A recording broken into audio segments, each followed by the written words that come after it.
Magandang gabi sa lahat. Ngayong gabi, ako ang unang tagapag-ulat. Ang tatalakayin natin ngayon ay patungkol sa panitikan sa kasalukuyang panahon. Panitikan sa kasalukuyang panahon. Ang panitikan ay isang paraan kung saan naitatala ang kasaysayan, na ipapahayag ang buhay ng isang tao, ang kaniyang karanasan, mga naobserbahan at nararamdaman o naririnig sa kaniyang paligid at lipunang kaniyang ginagalawan na nasusulat sa pamamagitan ng maikling pamamaraan.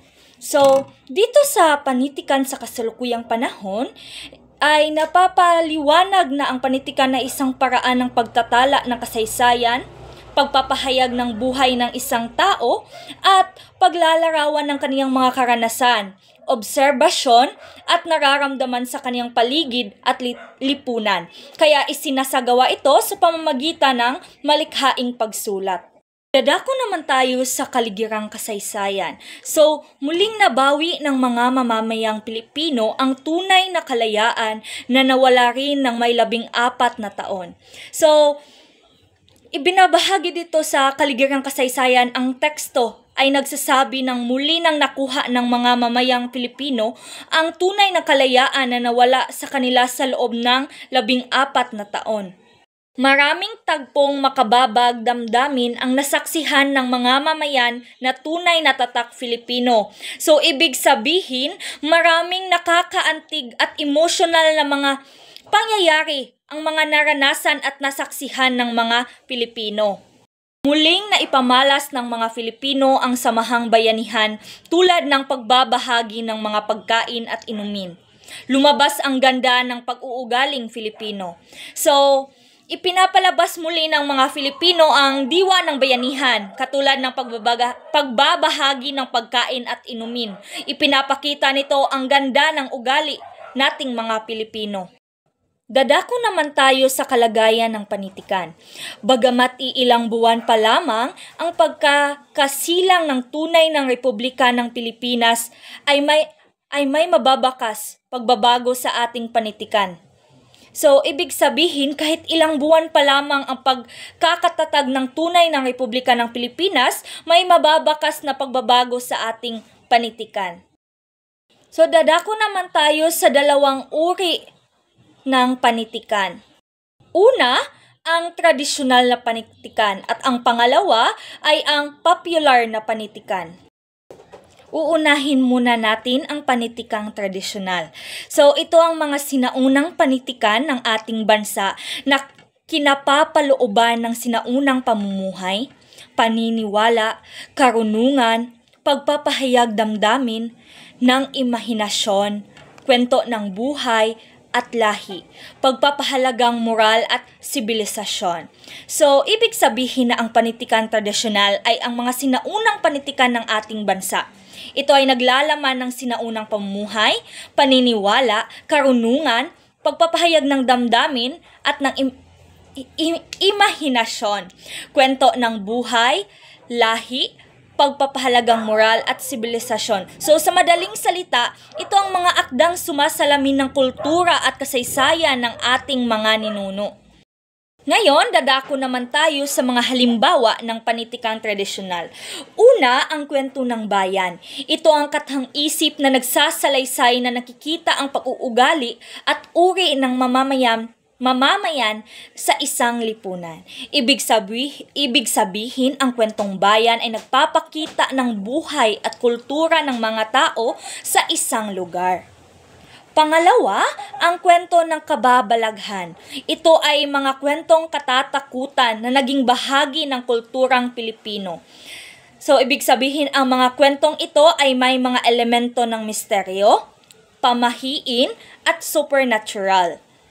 Pangatlo naman ay ang ritual. Ito ay may kilos, salita at mga bagay na idinaraos sa isang malayo o liblib na lugar. Ang ritual, ito ay may kaugnayan sa mga paniniwala at tradisyon. Pang-apat naman ay ang komedya.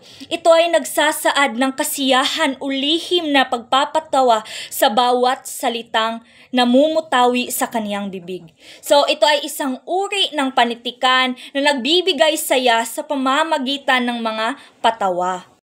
Ang ikalima naman ay awiting bayan, nagpapahayag ng damdamin, kaugalian, karanasan, pananampalataya at gawain o hanap buhay ng taong nakatira sa isang puok. So, ibig sabihin ito ang mga kanta na naglalarawan sa buhay at kultura ng isang lugar. At ang panghuli ay epiko. Ito ay tulang nagsasalaysay tungkol sa kabayanihan, katapangan at pakikipagsapalaran ng isang pangunahing tauhan sa gitna ng mga pangyayaring hindi kapani-paniwala.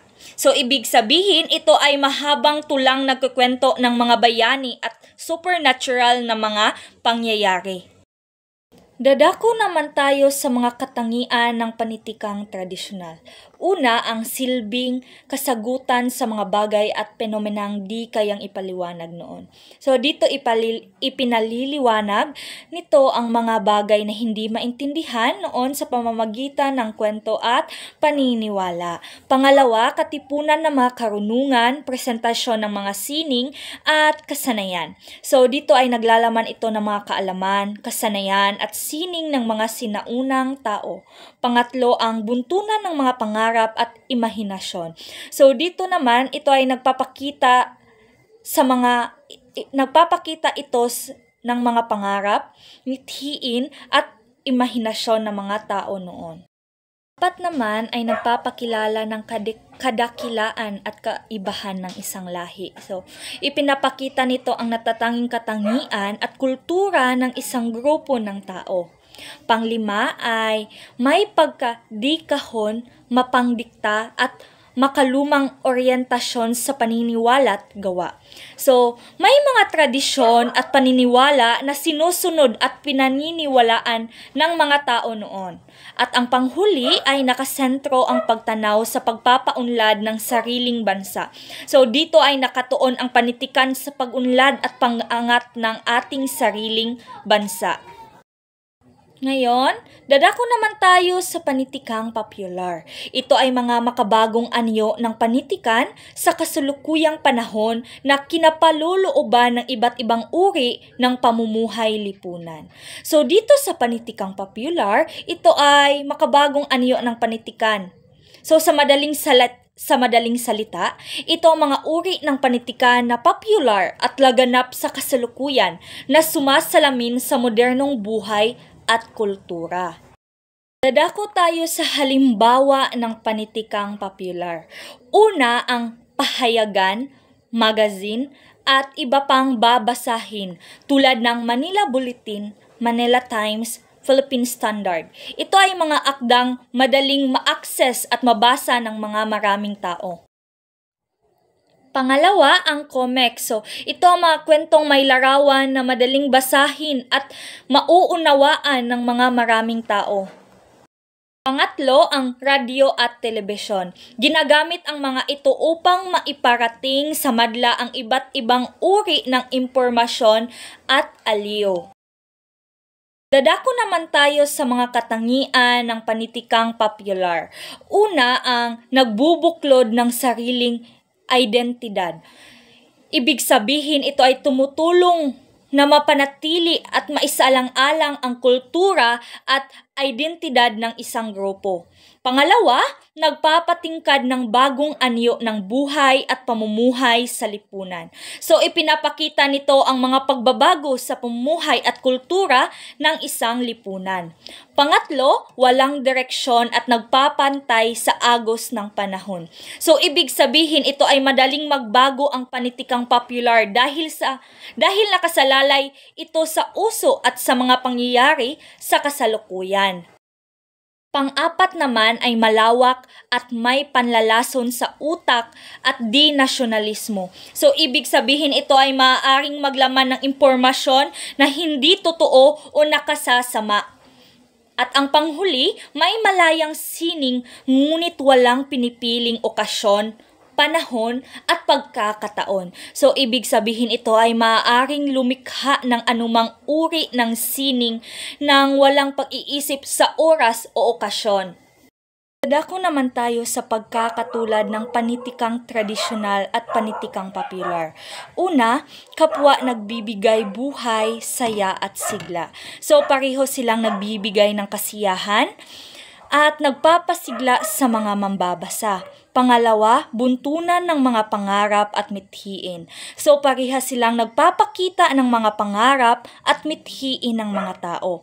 Pangatlo, pantakip lumbay at kabiguan. So pareho din silang nagsisilbing pampalubag loob sa mga panahon ng kalungkutan at kabiguan. Pang-apat, kuhaan ng pag-asa at lakas ng loob. Pareho silang nagbibigay ng pag-asa at lakas ng loob sa mga tao. Pang-lima, hulmahan ng identidad. So pareho din silang nagpapakita at nagpapalaganap ng kultura at identidad ng isang grupo ng tao. Pang-anim, ekspresyon ng kagalingan at kasingang pantao. So pareho din silang nagpapakita ng kakayahan at talento ng tao. At ang panghuli, kaakibat ng kultura at kasabihan. So pareho din silang may kaugnayan sa kultura at mga paniniwala ng isang lipunan. Kung mayroong pagkakaparehas, meron ding pagkakaiba ang panitikang tradisyonal at popular. Una, konsepto at paniniwala sa lahat ng antas. So, ang panitikang tradisyonal ay mas malalim at mas komplikadong konsepto at paniniwala kumpara sa panitikang popular. Pangalawa, teksto, salik, instrumento ng pagpapalaganap. So, ang paraan ng pagpapalaganap ng panitikang tradisyonal ay iba sa panitikang popular. At ang pangatlo, anyo or genre, at uri. So, iba-iba ang anyo, genre at uri ng panitikang tradisyonal at popular. At ang panghuli, pagganap at pangangailangan. So, ang layunin at pangangailangan ng panitikang tradisyonal ay iba sa panitikang popular. Yun lamang, maraming salamat at sana meron kayong natutunan.